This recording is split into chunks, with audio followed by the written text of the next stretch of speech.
El diseño de la Honda XR300L Tornado es robusto y moderno, con un enfoque en la funcionalidad y la estética.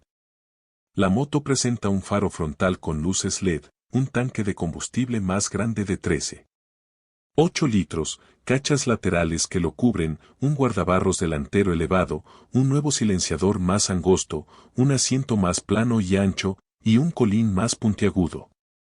Estos elementos contribuyen a un aspecto más agresivo y deportivo. El video completo te lo dejo en la parte de abajo, no te lo pierdas.